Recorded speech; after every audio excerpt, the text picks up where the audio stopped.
¿Logran ver el PowerPoint? ¿Sí? Ah, sí, tildación. Sí, sí, sí. Tildación sin tilde. En realidad, esa es una de las láminas, ¿no? Bueno, en primer lugar, quiero, decirles que estoy muy contento de dictar este curso. En realidad, yo no he tenido la oportunidad, ¿no es cierto?, de llevar un curso de corrección de textos. Aquí en el Perú me parece que es inusual dictar un curso de corrección de textos. No recuerdo yo haber tenido ocasión de poder asistir a uno de estos cursos, si es que se ha dictado. Ajá.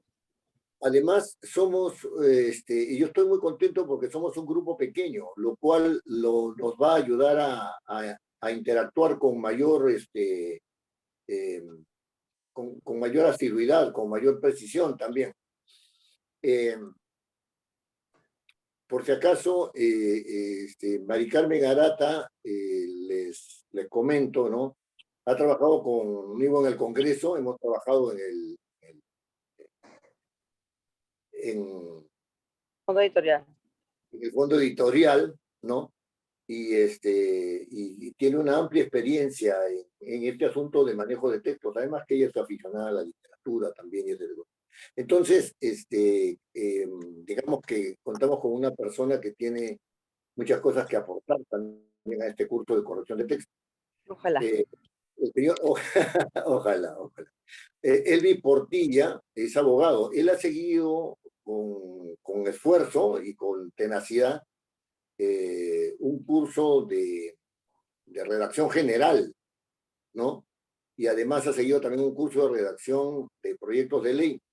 Entonces, ahí también estamos con personas que están ya, digamos, un poco fogueadas en este quehacer, metidas en este quehacer. Anita Cayuco también ha seguido un curso de redacción. Dicho sea de paso, ha sido una de mis mejores alumnas, ¿no? Una de mis mejores alumnas, y me alegra mucho de que estén ustedes aquí. Faltan 2 o 3 personas más, ¿no? Pero igualmente vamos a empezar el curso eh, eh, con los que están presentes, por un respeto también por la puntualidad. Ahora, lo otro es que aquí, este es un curso eminentemente práctico, no es un curso en el cual van a haber muchas elucubraciones, salvo en la primera y quizás en la segunda clase, donde yo voy a tratar de dar todos los instrumentos que se tienen que utilizar, que se tendrían que utilizar para realizar la corrección de los textos, ¿no? Porque al enfrentar un texto, uno tiene que tener determinados instrumentos para poder manejarse con competencia, para mejorar ese texto, ¿no? Entonces, por ahí va la cosa. En segundo lugar, este es un curso que tiene 8 sesiones. Después de las 8 sesiones va a haber una reunión personal conmigo, ¿no? Para ver cómo manejan los instrumentos de corrección de texto. Por supuesto, yo en un momento determinado les voy a asignar un texto para que lo corrijan, ¿no? Que no va a ser un texto largo, pero tampoco va a ser un texto corto, ¿no? Tampoco va a ser un texto corto. Y lo conversaremos en esa reunión, ¿no? En esa reunión. Lo otro es que tratándose de un curso, no falten, porque ya la falta de continuidad a uno le hace perder ritmo, ¿no? Ritmo. O sea, desde ese punto de vista, les pido a ustedes que sean constantes. Yo sé que las circunstancias no son siempre las más favorables, no solamente por la cuestión política, sino también por la cuestión económica, porque las posibilidades de trabajo no se pueden desperdiciar, ¿no es cierto? y a veces chocan un poco con los horarios. Así que yo tendré, por supuesto, un poco de flexibilidad, pero los insto a que no estén faltando, sino que hagan siempre el esfuerzo. Muy bien. Como les decía, la primera parte de este curso es una parte en la cual yo voy a dar en esta primera clase y en la segunda instrumentos, ¿no? Que no son solamente instrumentos lingüísticos, ¿ah? No son solamente instrumentos lingüísticos para la corrección de textos, ¿no? Y después vamos a abocarnos a corregir textos en cada una de las clases. Entonces yo lo que voy a hacer es enviarles un texto para corregir y venimos a conversar uno o dos textos, ¿no? Para corregir y venimos para conversar sobre los textos. No, no interesa si han hecho bien la corrección o no, que eso de por sí es a lo que apuntamos, sino interesa más bien tener el criterio con el cual, o sea, la razón por la cual se ha realizado esa corrección, ¿no? Es muy importante esto porque algunas personas hacen intuitivamente y creen que está bien. Y en otros casos está bien, pero no saben explicar por qué esa corrección es la pertinente. ¿Ya? Ujú. En eso vamos a hacer hincapié. Muy Ya. bien. Ahora, desde el punto de vista del enfoque de este curso, este no es un curso de lingüística pura, o sea, no es de lingüística aplicada, es un curso de sociolingüística, porque vamos a mirar el tema de los textos y de la corrección de textos desde el punto de vista de la comunicación. No hay fenómeno social que no sea comunicativo. Esa es una afirmación. Entonces, cuando nosotros enfrentamos un texto, al enfrentarlo nos estamos ubicando no solamente lingüísticamente, sino socialmente, culturalmente frente a ese texto. Y ahí tenemos que mirar este asunto desde el punto de vista de la teoría de la comunicación, porque el texto está generado por alguien, pero está dirigido a alguien. Y el texto está dirigido a alguien en razón de ciertas estrategias que uno utiliza y que viabiliza a través del canal, ¿no es cierto?, del canal de comunicación. Entonces, no es una cuestión de propiedad del manejo del lenguaje en el sentido de que hago la concordancia bien o tengo buena ortografía o lo que fuere. No se trata solamente de eso, sino se trata de mirar qué impacto puede tener, ¿no es cierto?, un determinado texto sobre un determinado receptor y cómo es que ese texto, ¿no es cierto?, tiene que ser generado para que tenga el impacto que el emisor quiere.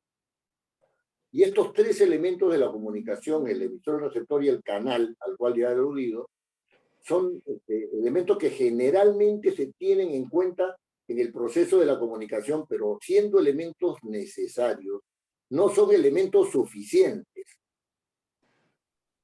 Porque yo tengo que pensar, ya, efectivamente, yo como emisor he remitido elaboro un mensaje y lo remito. ¿A partir de qué elaboro el mensaje?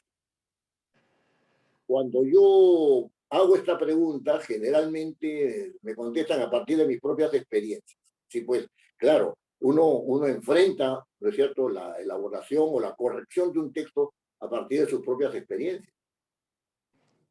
Pero lo hace utilizando medios, ¿no? Lo hace utilizando medios, instrumentos que permiten que esa experiencia, ¿no es cierto?, se transforme en un mensaje. Y entonces yo tengo, ¿no?, que remitirme a un código. Porque si no tuviera ese código, es decir, el conocimiento de la lengua, ¿no?, el conocimiento de la lengua, ¿no?, que tengo en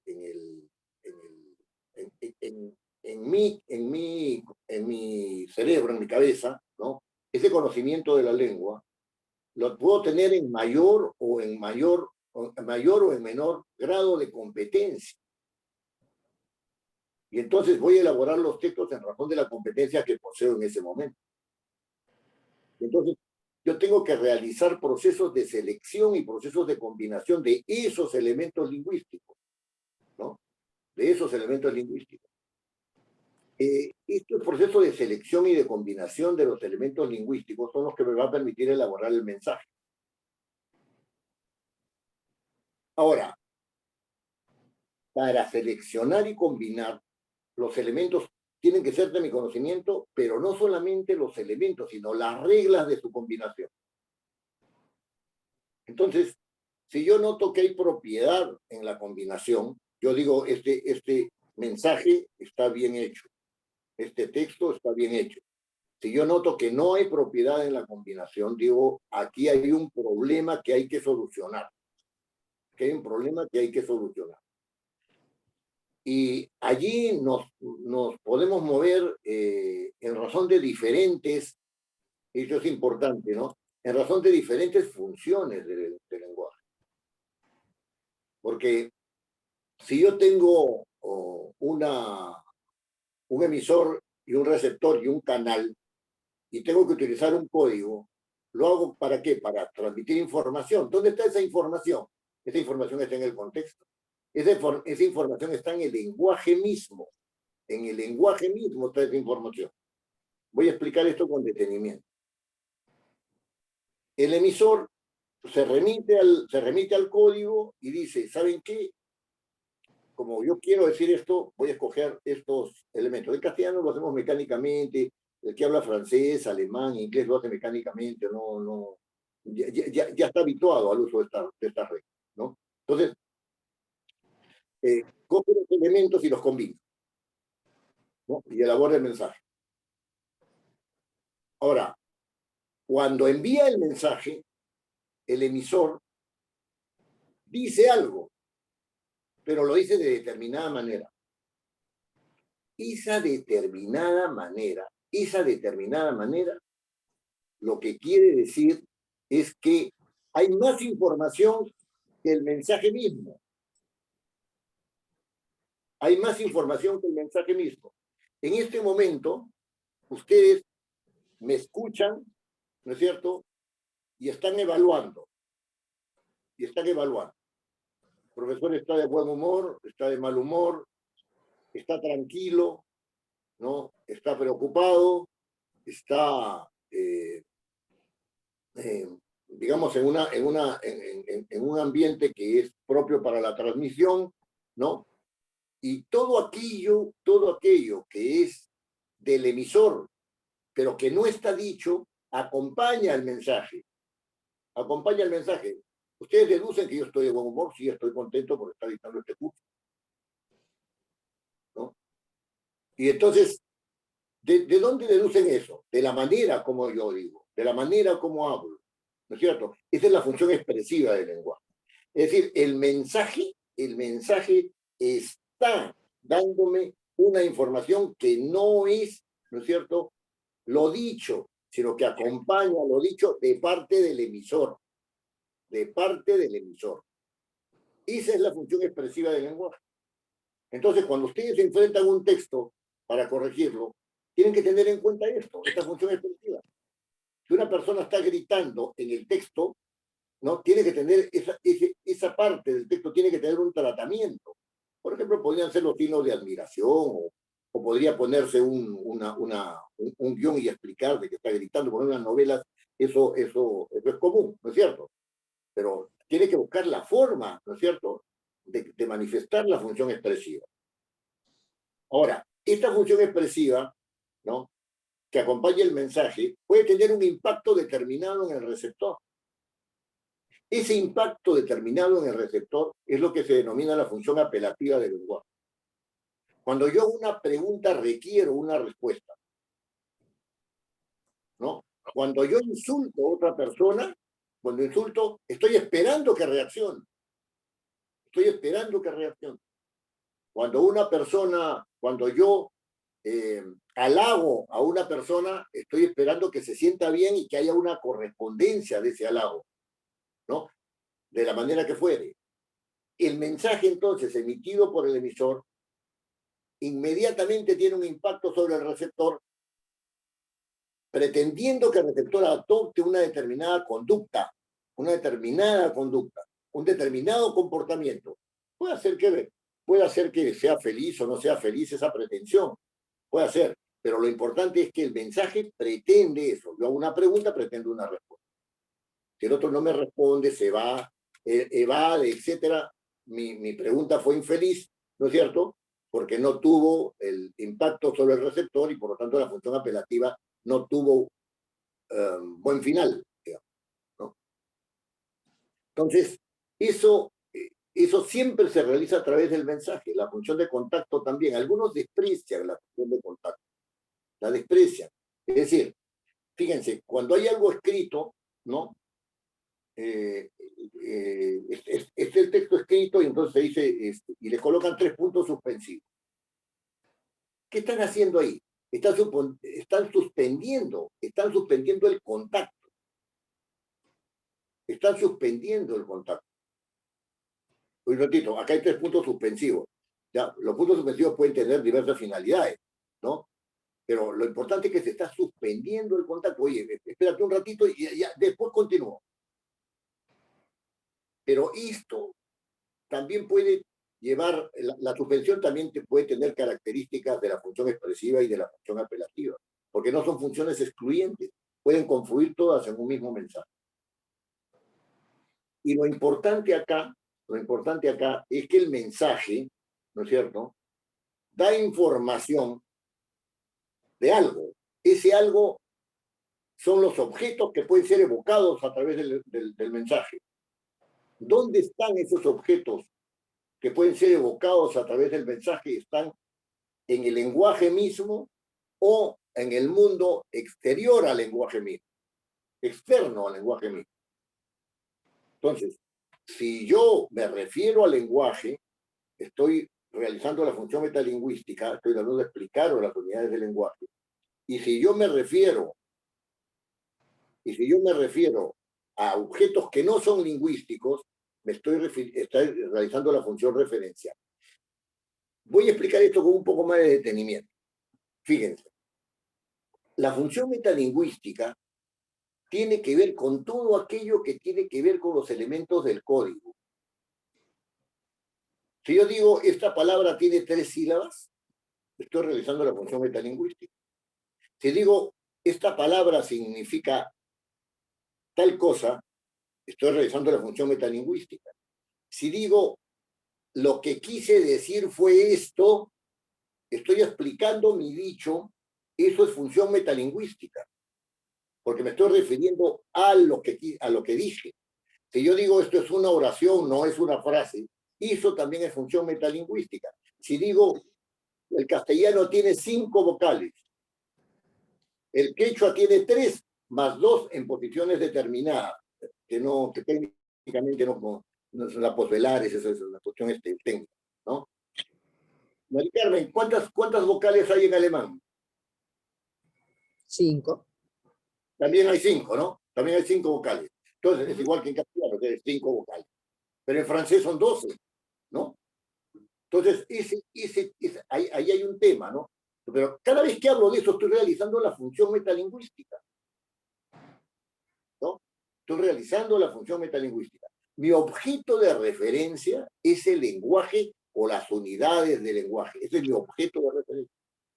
Cuando el objeto de referencia no es el lenguaje, yo realizo la función referencial.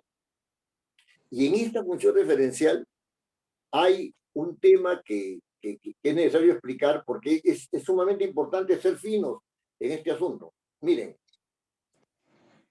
yo hablo de la función referencial, se refiere a objeto. La palabra objeto, ¿no?, por un asunto de carácter cultural, nos remite inmediatamente a entes de carácter material, ¿no? Un libro, una mesa, una silla, una lámpara, mi celular, etcétera. Y eso es correcto. Eso es correcto. Pero ¿qué hacemos con los objetos psicológicos? Por ejemplo, estamos hablando acerca de la depresión. ¿Qué tiene de material la depresión? Es eminentemente conceptual, ¿no es cierto? Es un objeto conceptual, ¿no? No tiene nada de material, no se puede medir. Oye, ¿cuántos gramos pesa la palabra concepción? ¿No es cierto? ¿A qué objeto se refiere? Y entonces, allí estamos ante objetos de referencia que son distintos. Y claro, otros son los objetos espirituales, ¿no? Si alguien quiere en la Virgen María y considera que es su madre y tiene una relación, digamos, espiritual con la Virgen, bueno, tiene un objeto de referencia que no es ni material ni psicológico, o que tiene algo de psicológico, pero no necesariamente material. Esos son objetos de referencia. Entonces, no hay que reducir la referencia, ¿no es cierto?, a este tipo de... Esto es tan importante en la corrección de texto, porque que uno no puede corregir un texto sin tratar de entender cuál es el objeto de referencia, ¿no? Yo puedo tomar un tema actual, ¿no es cierto? Un tema actual, ¿no? La toma de Lima, ¿no? La toma de Lima. Tengo esta frase de toma de Lima. ¿Cuál es mi objeto de referencia? ¿No?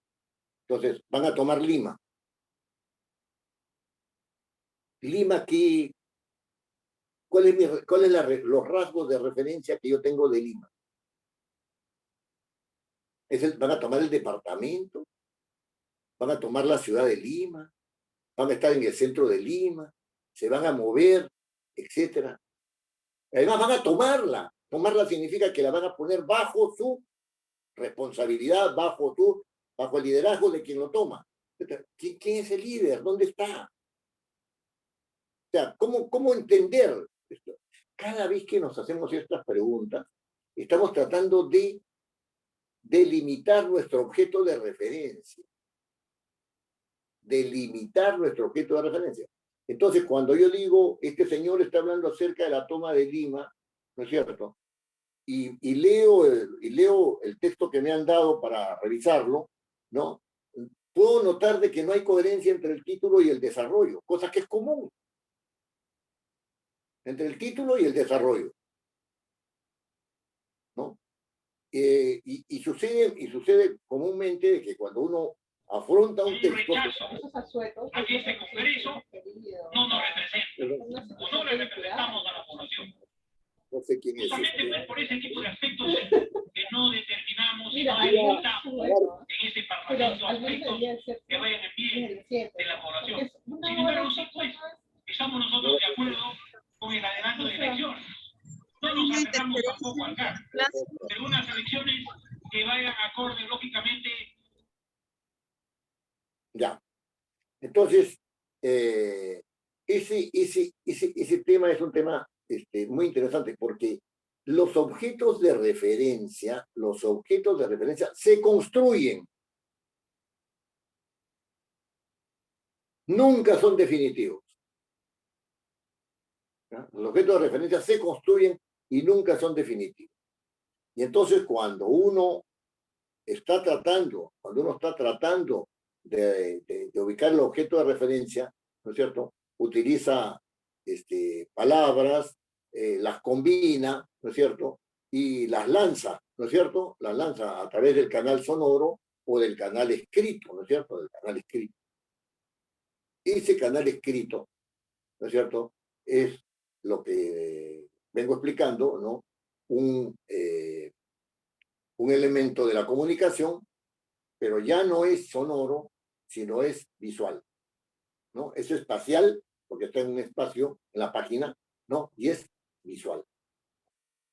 Entonces, esto es importante, porque el manejo del léxico es muy importante, el manejo de la combinación de léxico, que es el nivel propiamente sintáctico, es también sumamente importante porque va delimitando nuestro marco de referencia a cada momento, ¿no? A cada momento. Y el nivel sonoro es el que me permite transmitir el mensaje y ver de qué se trata, ya no respecto solamente del emisor, sino también del receptor. Entonces, en el código vamos a encontrar múltiples elementos léxicos, múltiples reglas de combinación de estos elementos léxicos, y también vamos a encontrar reglas de combinación del nivel sonoro, ¿no? yo no puedo articular de cualquier manera el castellano, ¿no? Y tengo que articular de distinta manera también si es que hablo otro idioma. Ahora, una de las cosas que es importante es que en el código, y esto desde el punto de vista de la teoría de la comunicación, ¿no?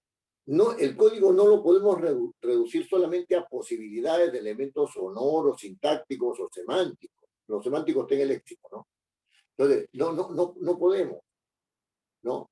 Porque cuando uno escoge esos elementos, cuando los selecciona y cuando los combina, ¿no?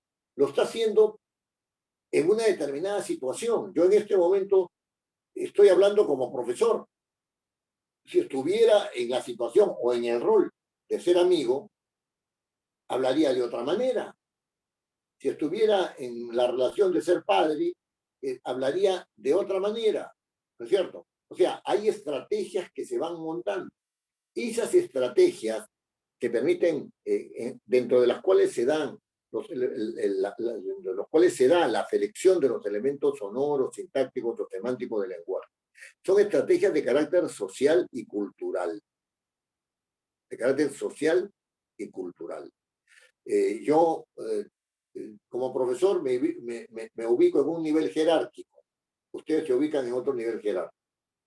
Como amigos, no. Estamos en el mismo nivel jerárquico. En el mismo nivel jerárquico, ¿no? Entonces, esta ubicación de carácter social, la concepción cultural de la jerarquía y todo esto, está funcionando cuando uno selecciona y combina los elementos. Entonces existen reglas sonoras, reglas sintácticas, reglas semánticas, pero también reglas sociales y reglas culturales. Entonces, cuando uno enfrenta un texto para corregirlo, ¿no? No solamente tiene que saber quién es el que lo ha escrito, ¿no es cierto? Tener una idea clara de quién es el que lo ha escrito, a quién se dirige ese texto o a quiénes se dirige ese texto, sino hay una manera de utilizar el texto en razón del conocimiento de los elementos sonoros, sintácticos y semánticos, pero también del conocimiento de los elementos sociales y culturales. Yo también selecciono elementos sociales y también selecciono elementos culturales. Fíjense, yo les doy los siguientes ejemplos. Yo tengo gato, perro, león, etc. Como palabras. Si yo quiero delimitar cuál es mi objeto de referencia, ¿no? Función referencial, ¿no? Yo quiero delimitar mi objeto de referencia. Lo que hago es sencilla y únicamente, ¿no? Utilizar la palabra, en este caso, por ejemplo, la palabra gato, ¿no? Y combinarla con otra palabra para ir delimitando mi objeto de referencia, es decir, aquello de lo cual voy a hablar o aquello que voy a tratar de entender en un texto escrito, ¿no? En un texto escrito. Entonces, si yo tengo la palabra gato, la O me está indicando a mí que se trata de una palabra masculina y que está en singular. Si tengo gata, es femenina y está en singular, etcétera, etcétera. Lo mismo pasa con perro. Si digo perros, está en masculino plural, si digo perro. ¿Por qué es importante, ¿no es cierto?, en las palabras, tener en cuenta que hay dos tipos de información distintos? Una es la información nocional, la que me da razón de mi objeto de referencia. Si digo gat, ¿no es cierto?, gat, mi objeto de referencia es el animal felino, ¿no es cierto?, cuadrúpedo, mamífero, vivíparo, ¿no es cierto?, que además maulla. Cosa que no sucede con el perro, porque teniendo más o menos las mismas características, no maulla, sino que ladra, ¿no es cierto? El león ruge, ¿no es cierto? El león ruge. Entonces, allí está la noción, está la referencia. Ahí está la noción, está la referencia, ¿no? Entonces, esa referencia es delimitada por el otro elemento que se llama la desinencia, ¿no? Morfema, también se le denomina morfema, ¿no?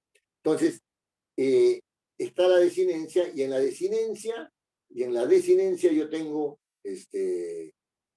información que no es nocional, sino que es relacional.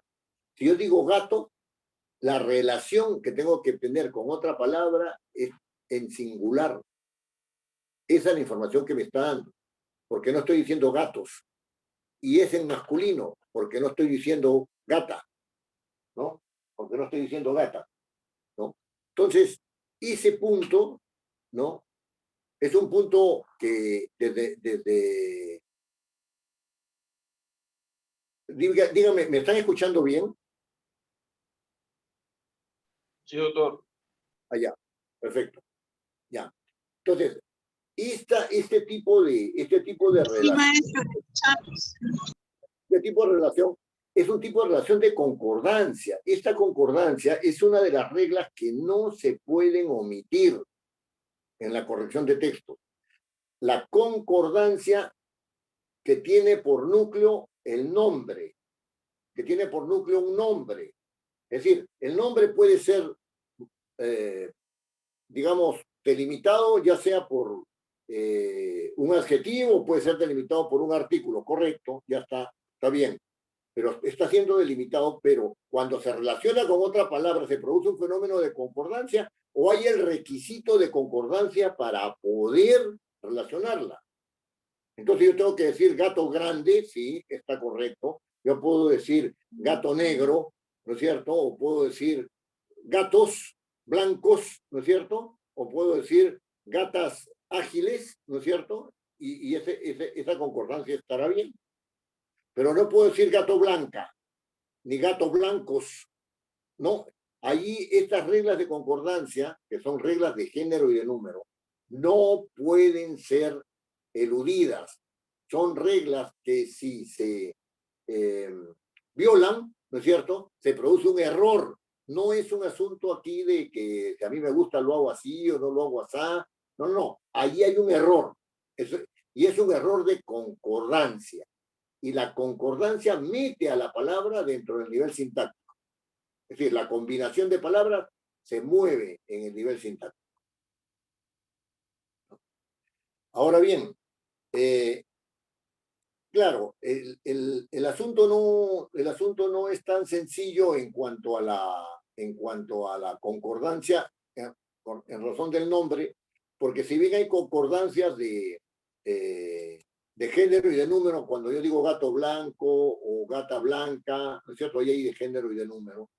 Puede darse el caso de que haya información, puede darse el caso de información que solamente aluda a uno de estos rasgos. Por ejemplo, en la palabra avestruz o en la palabra mujer no hay información acerca de género. De género gramatical, ¿eh?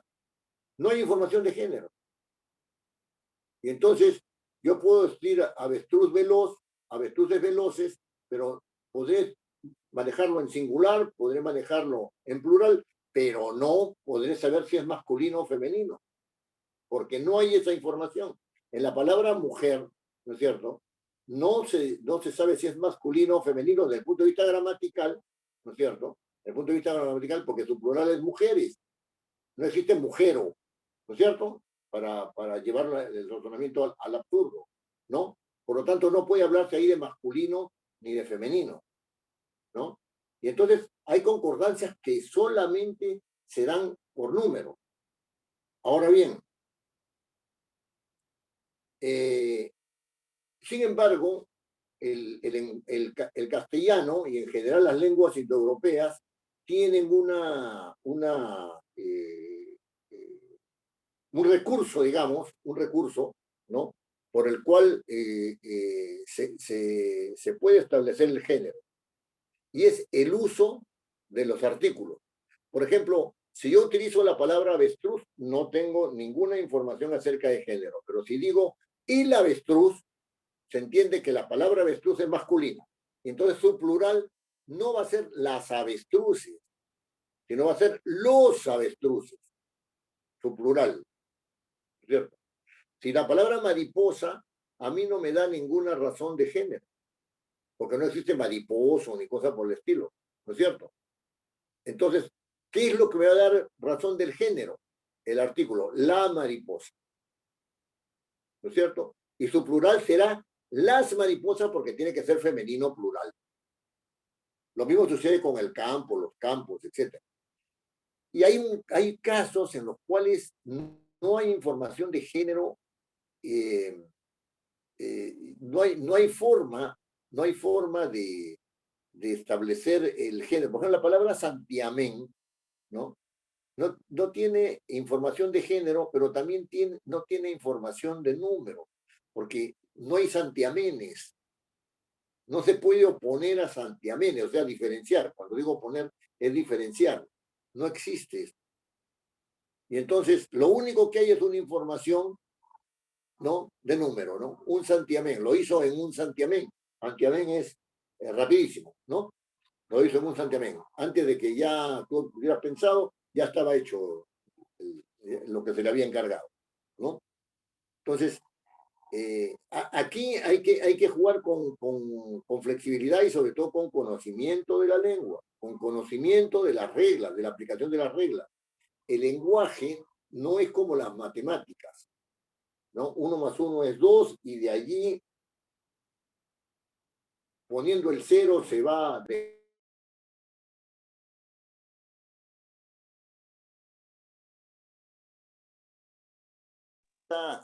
esta no consistencia es lo que lo hace al lenguaje flexible, ¿no? Es lo que hace el lenguaje, que el lenguaje tenga cierta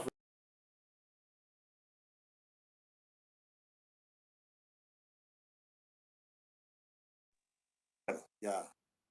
Entonces, esto, ¿no es cierto? Esto indica que hay una cierta flexibilidad, pero esa cierta flexibilidad está en razón de los casos en los cuales a los cuales yo he hecho alusión, ¿no? No es una flexibilidad donde uno puede hacer concordancia que tiene, la concordancia que tiene por núcleo el nombre de cualquier manera, ¿no? No se puede hacer de cualquier manera. O es de género y número, o solamente es de número, o si no se precisa el género a través de los artículos, ¿no? Se precisa el género a través de los artículos. Y por supuesto, los artículos también dan información de número, ¿no? Dan información de número. Muy bien. Esta información, también esto lo dejo planteado porque esto es importante, ¿no? La concordancia por información semántica. O sea, ya la palabra no tiene esta información de género y número o solamente de número, ya no la tiene. En caso de mujer, en caso de varón. Sino que se entiende que es femenino por su contenido semántico. Mujer es femenino por su contenido semántico. Varón es masculino por su contenido semántico. Esto ya entra dentro del terreno cultural. Dentro del terreno cultural, ¿no es cierto? A mí siempre me ha llamado la atención de que la luna en alemán, ¿no?, sea masculino y que el sol sea femenino, ¿no? La convención lingüística le da esas características, ¿no?, al sol y a la luna en alemán, y eso es totalmente distinto a el sol y la luna, masculino y femenino, correspondientemente en castellano, ¿no? En castellano. Pero ahí se nota claramente que hay una cultura, un conocimiento que está detrás de la palabra, que hace que la mujer en castellano sea femenino y que hace que el varón sea masculino, ¿no es cierto? Y sobre esto vamos a volver. Ahora bien, cuando uno delimita, ¿no es cierto?, su campo de referencia, ¿no es cierto?, o sea, aquello de lo cual está hablando, ¿no?, lo hace también haciendo un comentario acerca de eso. Fíjense que no utilizo las palabras sujeto predicado, ¿eh? Yo estoy hablando con terminología de la teoría de la comunicación, o sea, Aquí tengo yo mi referente, ¿no es cierto? Y aquí tengo el comentario. Es lo que se dice sujeto y predicado, ¿no es cierto? Comúnmente. Ahora, ¿qué sucede? El referente, ¿no? Para que haya un mensaje tiene que ser objeto de comentario. Si es objeto de comentario, el núcleo de ese comentario es un verbo. El núcleo de ese comentario es un verbo. ¿Qué pasa desde el punto de vista de la teoría de la comunicación? ¿No es cierto? Cuando uno utiliza el verbo como un núcleo de un comentario. Claro, delimitas el objeto de referencia. Perfecto. Delimitas el objeto de referencia. No hay ningún problema. Seguimos delimitando el objeto de referencia. Eso por un lado. Pero por otro lado, lo que es más importante es que el verbo te mete en el tiempo. Te mete en el tiempo. Este meter en el tiempo, ¿no es cierto?, es algo muy interesante de reflexionar. Porque si yo digo, el gato salta, ¿no es cierto?, siendo el tiempo presente, yo puedo entender como que el gato comúnmente salta, y lo ha hecho antes y lo hará después, y sin embargo estoy hablando en presente. Hay una relación de ese presente con el pasado y con el futuro, ¿no? Yo he hecho ejercicios todo el tiempo. Pregunta, eso es pasado, ¿no es cierto? Vuelvo a preguntar, ¿y por qué utiliza he hecho y no utiliza hice?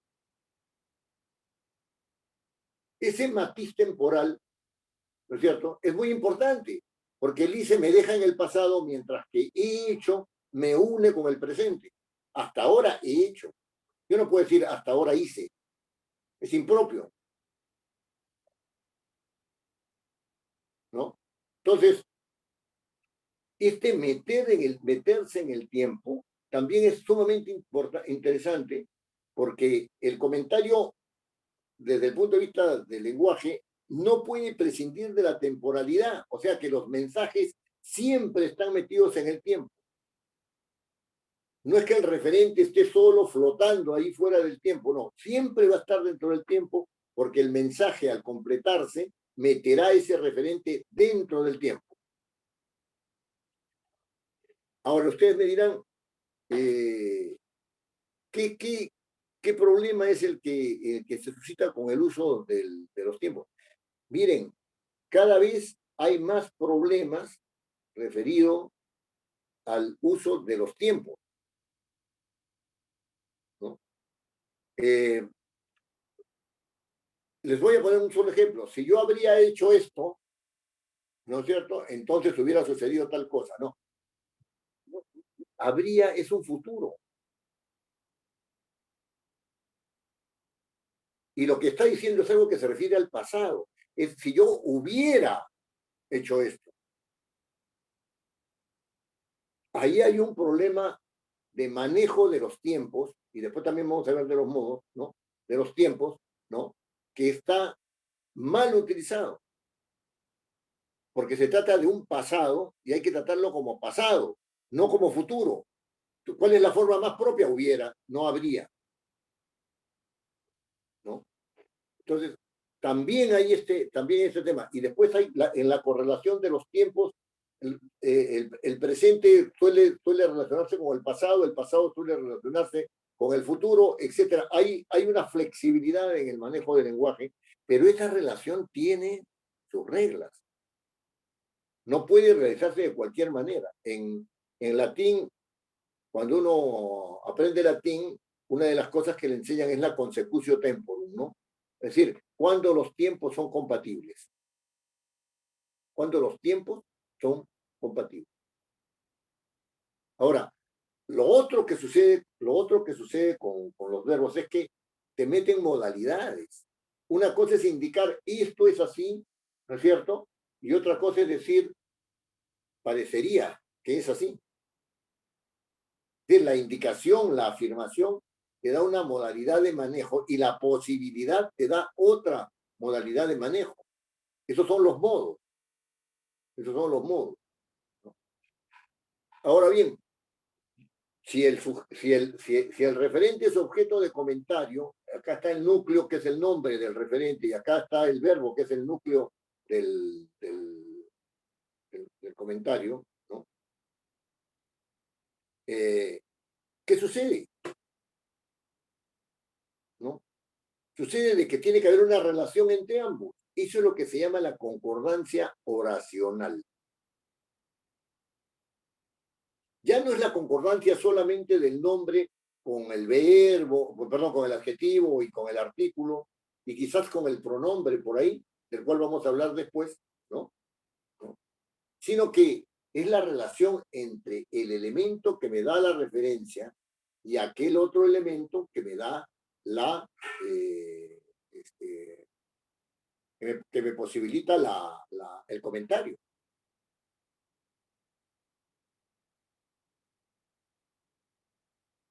Si yo hablo, es decir, yo estoy dictando clase, tengo que decir estoy, no puedo decir estás. Yo estás dictando clase, no se puede.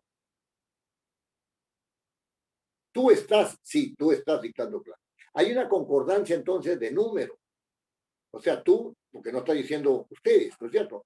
Y hay una concordancia de persona.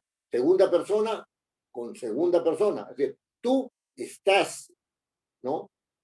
Esa es la segunda persona. Yo estoy, es la primera persona. Él está, ahí está concordancia. Esa concordancia también es obligatoria. No, no es que yo puedo hablar como me parece, y yo puedo decir tú estoy, no, no, no. No, no, no se puede. No se puede. Una pregunta por curiosidad, ¿ustedes me están viendo o no me ven? Si efectivamente el pueblo dice, para la asamblea que se instale con las nuevas autoridades que se van a incorporar este parlamento. La foto que está con su esposa nada más, doctor. Pero usted solo no. A los congresistas de las regiones. Se ven las diapositivas. Perdón, no entiendo bien. ¿Me ven o no me ven? ¿O solamente me escuchan? Se ven las diapositivas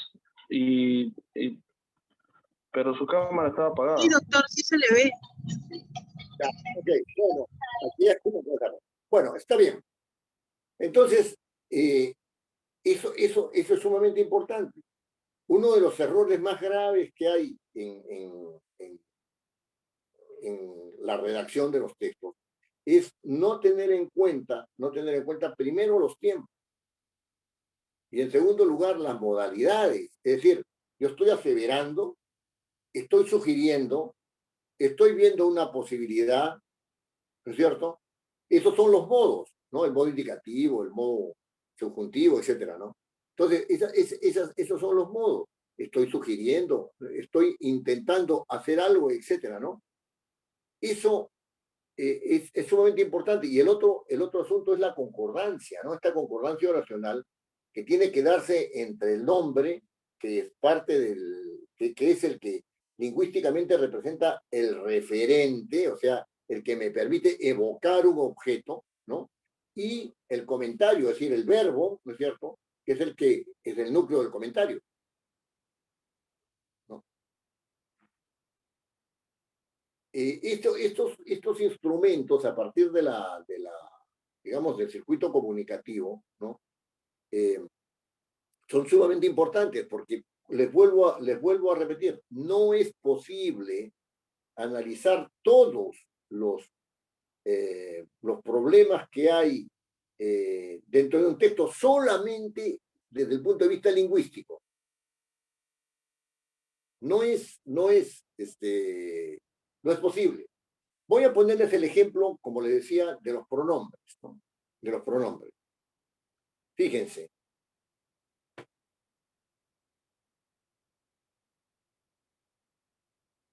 Dicen, la definición clásica de pronombre es el que reemplaza el nombre. ¿Es cierto eso? ¿El pronombre reemplaza el nombre? Evidentemente, si yo digo Juan canta, yo puedo decir él canta y entonces él está reemplazando a Juan, entonces no hay nada que hacer. No hay nada que hacer. Ahí el pronombre reemplaza el nombre. Pero cuando yo digo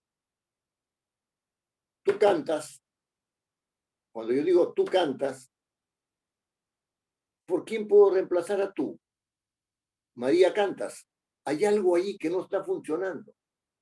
Si yo digo tú cantas, María, tú cantas, tengo que tener una explicación porque no es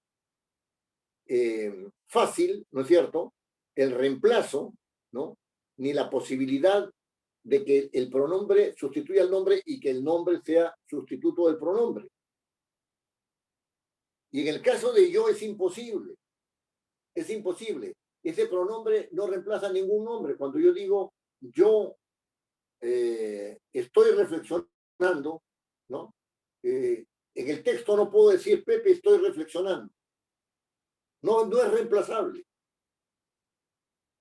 Y entonces esa noción de que el nombre reemplaza, de que el nombre es reemplazado por el pronombre, es una noción, una definición de pronombre que no es suficiente para todos los casos. ¿Cómo definir entonces un pronombre? ¿Cómo definir un pronombre? ¿Cómo entender un pronombre? Esto es más fácil de entender desde el punto de vista de la teoría de la comunicación. ¿Por qué? El yo será siempre el que habla. El tú será siempre el que escucha. Y el él será siempre aquel de quien se habla. Y sus plurales correspondientes. Nosotros, ¿no es cierto?, somos los que hablamos, aunque sea eufemísticamente, ¿no? Ustedes son los que hablan, aunque sea eufemísticamente. Ellos son los que hablan, aunque sea eufemísticamente, ¿no? Y fíjense bien que esto es tan consistente que esta definición de pronombre como aquel que señala cuál es el actor del proceso de la comunicación, ¿no es cierto? ¿Cuál es el actor del proceso de la comunicación? Que cuando yo digo lo mataron, ¿no es cierto?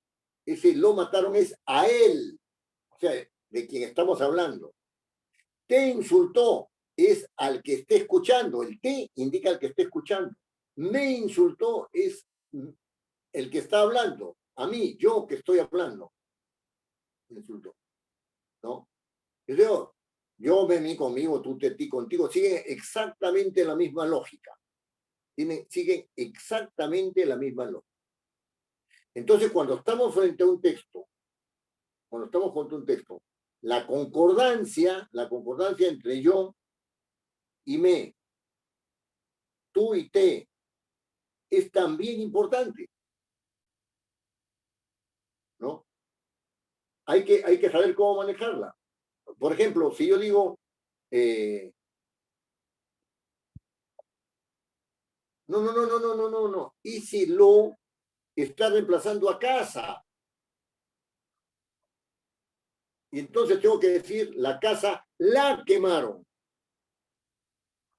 No es la casa lo quemaron, la casa la quemaron. Hay un tema de concordancia ahí. Lo que es femenino es femenino. Lo que es singular es singular. La casa, singular, la quemaron.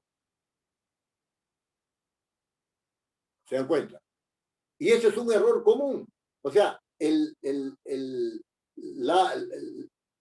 los pronombres la, le, etcétera, los pronombres me, mi, etcétera, están un poco lejos, ¿no es cierto?, del objeto de referencia, ¿no? Y después los utilizan como si no tuvieran concordancia. Tienen que tener concordancia.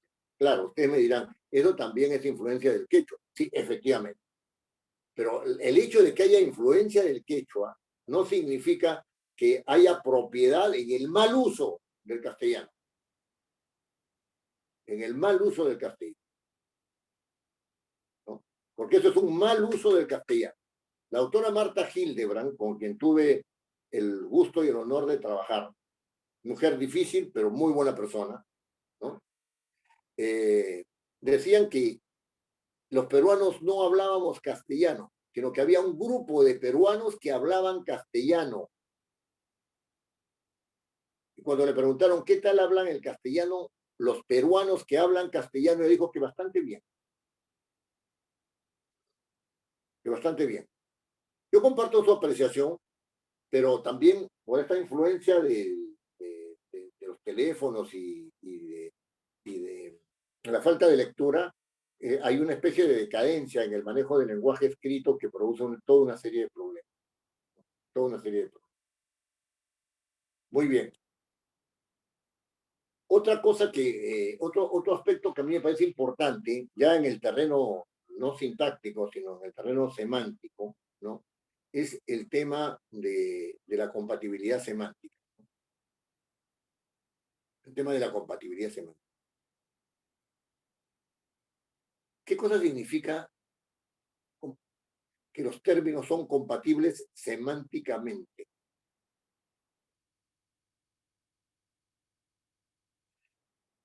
Hay posibilidades que están negadas desde el punto de vista semántico para la elaboración de mensajes. Si ustedes miran el tercer párrafo de la lámina que está, del PPT que está en pantalla, ¿no? Dice, es incompatible decir, hay que beber los cuadriláteros de la luna. ¿Dónde está la incompatibilidad? La incompatibilidad está... El concepto, quizás, doctor, el concepto, ya que no están relacionadas. ¿Qué cosa es lo que no está relacionado, Elvis? ¿Qué es lo que no está en relación? El significado de las palabras. ¿De qué palabras? Nosotros hemos analizado, hemos escuchado de todo. ¿De qué palabras, Elvis? O sea, no, lo digo de manera general, ¿no? Claro. Cuando habla de semántica, ¿no? Claro, claro. Cuando hay incompatibilidad quiere decir que dos términos no se avienen, ¿no es cierto? No se avienen. Es decir, no concuerdan semánticamente, ¿no? Así Entonces, es. hay que beber los cuadriláteros de la luna. ¿Cuál es la incompatibilidad semántica aquí? Que el de nuestro país. Doctor, puede ser incompatibilidad de ver y luna. El término beber requiere de un objeto acuoso.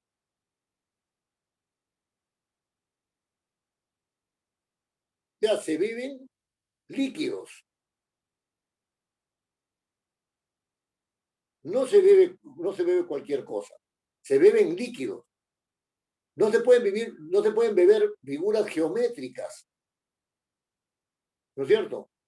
Y no se pueden beber figuras geométricas que pertenezcan a la luna, aunque la luna tenga figuras, aunque sea objetable de que la luna tenga figuras geométricas, ¿no? Entonces, ahí hay la incompatibilidad semántica. Los términos requieren, ¿no es cierto? Requieren de determinados tipos de características, en este caso del objeto del beber. Pero yo les puedo poner otra frase más radical. Una frase que está sintácticamente muy bien construida y sin embargo semánticamente, ¿no es cierto?,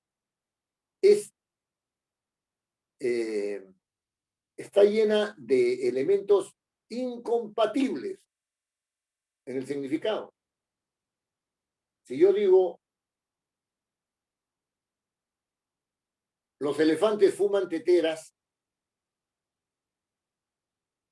¿está bien construida o no está bien construida la oración como unidad mínima de mensaje? Está bien construida. Tengo un nombre, me hace referencia a esos paquidermos, ¿no es cierto?, que denominamos elefantes, ¿no? Y decimos que los elefantes fuman, y ahí está el comentario, teteras. ¿Está correcto? Pero hay una incompatibilidad en los significados de la estructura. Hay una incompatibilidad de los significados en esa estructura. ¿Cuál es la incompatibilidad? El agente de fumar, o sea, el que fuma, tiene que ser humano. Salvo pues que haya adiestramiento de animales, ¿no? Como por ejemplo de un chimpancé.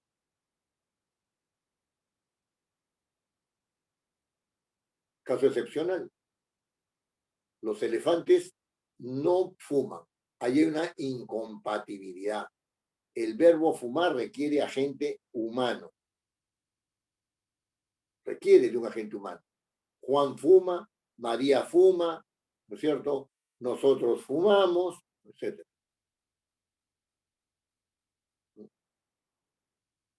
Y también hay otra incompatibilidad. Fuman teteras. ¿Qué cosa se fuma? ¿Qué es lo El cigarro. que es el cigarro? Correcto. ¿No? Y el tabaco puede tener marihuana, puede tener hay otro tipo de hierbas que también son fumables, que no los recuerdo en este momento. Entonces tienen que ser vegetales. Se fuman vegetales. Tabaco, ¿no? Es decir, al ser eso así, ¿no? No puede ser que el objeto de fumar sea mineral. O sea, una tetera está hecha de fierro,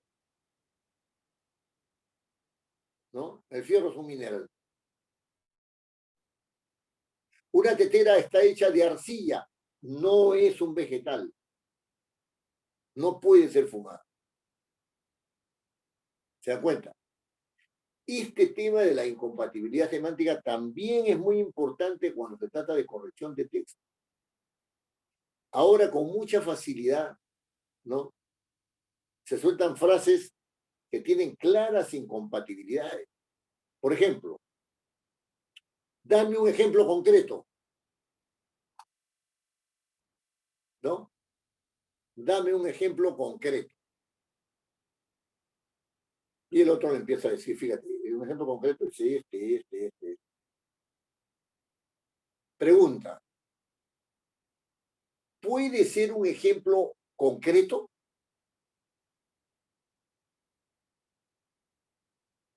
Lo concreto requiere de peso, medida y cantidad, ¿no? Dame un ejemplo concreto de un animal felino, el gato. Bueno, ¿cuál es el peso, la medida y la cantidad de la palabra gato? No, esa no es una respuesta de un ejemplo concreto. Esa es una respuesta, ¿no es cierto?, que tiene un componente específico.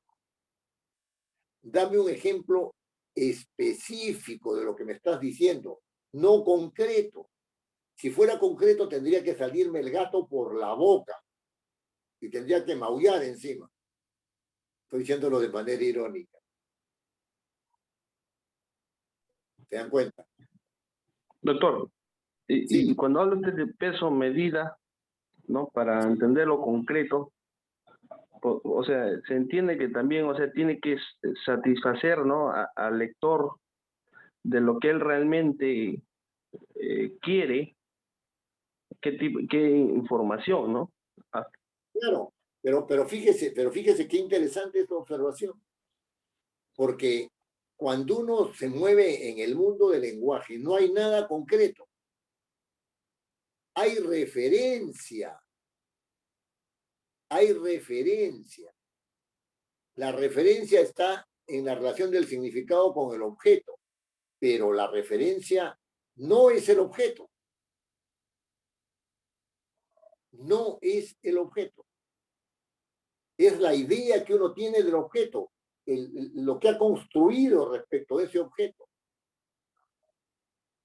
Es bien interesante. Usted tiene una conversación Entonces dice, sí, mi perro, ya le falta solamente hablar. ¿Usted cree que eso es concreto? No es concreto. La No, referencia, el objeto de esa referencia es lo concreto. Ahí está su perro. Eso es lo concreto. Pero en el momento que está hablando no está su perro. Usted ha elaborado ese objeto mentalmente y lo está transmitiendo a la otra persona. Y la otra persona, si conoce a su perro, dirá qué maravilla. Y si no lo conoce, podrá decirle, ¿de verdad? Estás exagerando. Pero esa conversación no tiene nada de concreto. La conversación, el referente, el objeto sí tiene algo de concreto. Eso sí, puede tener algo de concreto. Entonces no puede decirse, dame un ejemplo concreto y el otro contarle con el lenguaje esto. No, es un ejemplo específico. Si quieren un efecto puntual, es decir, al punto. Eso sí. Ahí hay una incompatibilidad semántica. Lo concreto refiere al mundo de lo medible. Lo específico remite al mundo del ejemplo acerca de un referente. Dame un ejemplo específico. Ya, pues, te doy un ejemplo específico. Tal cosa y tal cosa. Pero lo hizo usted de manera que no, en la cual no está el objeto presente. Por lo tanto, no puede ser concreto.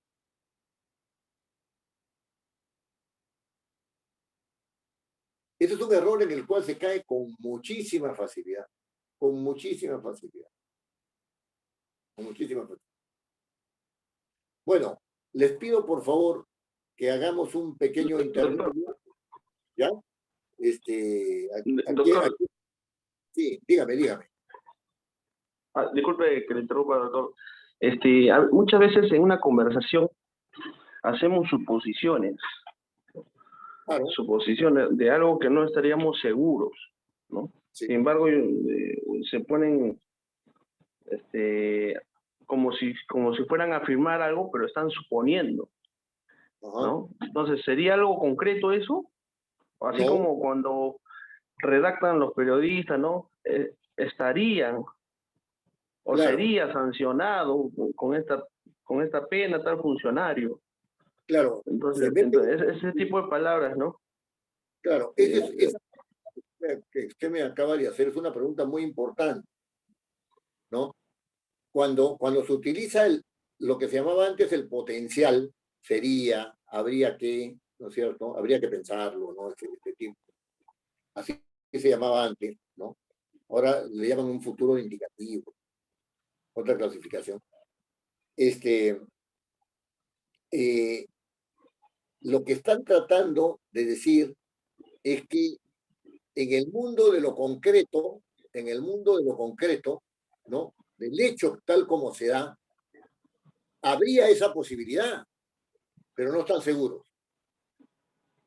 Habría esa posibilidad, ¿no? O sea, se mueven en el mundo de lo posible, no en el mundo asertivo, en el mundo de decir, esto va a ser así. No se mueven en ese mundo. Pero cuando se habla, esto hay que tener bien en cuenta, cuando se habla, se hace referencia al mundo de los objetos, pero las palabras no son los objetos. Son visiones que uno tiene de los objetos. Son visiones que uno construye de los objetos. Concepciones que uno tiene. Eso lo vamos a ver un poquito más adelante. Concepciones que uno tiene del mundo externo al lenguaje, que muchas veces es el mundo concreto, o si no es el mundo abstracto, o si no es el mundo espiritual, ¿no? Ese es el asunto. Me van a permitir son 7:16, a las 7:25, por favor, retornaré, ¿ya? Retornaré. Hace mucho calor, voy a abrir un poco las ventanas y todo eso. ¿Ya? Permítame un momentito.